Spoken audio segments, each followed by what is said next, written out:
জেলার লোক সংস্কৃতি ও আদিবাসী সংস্কৃতি এবং যাত্রা উৎসবের শুভ সূচনা হলো।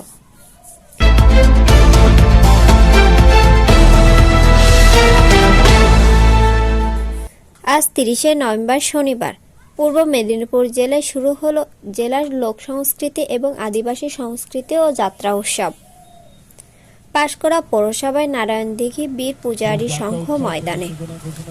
পূর্ব মেদিনীপুর জেলা তথ্য সংস্কৃতি দপ্তরের ব্যবস্থাপনায় পশ্চিমবঙ্গ যাত্রা একাডেমি সহ পূর্ব মেদিনীপুর জেলা প্রশাসন, পূর্ব মেদিনীপুর জেলা পরিষদ ও পাঁশকুড়া পৌরসভার সহযোগিতায় 3 দিন ব্যাপী এই অনুষ্ঠানের আয়োজন করা হয়।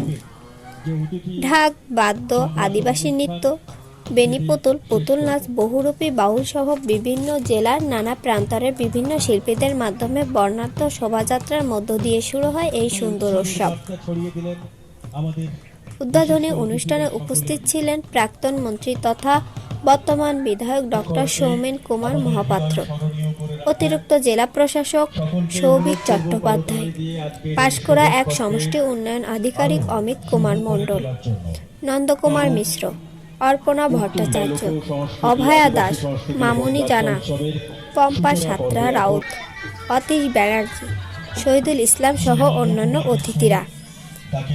এই সুন্দর অনুষ্ঠান আয়োজন করায় এলাকাবাসী খুশি এবং থাকছে 3 দিন ব্যাপী যাত্রা, বাউল, গাজন নৃত্য, সমাবেত ভাটিয়ালি গান, লাঠি খেলা, কবি গান, পুতুল নাচ সহ অন্যান্য অনুষ্ঠান।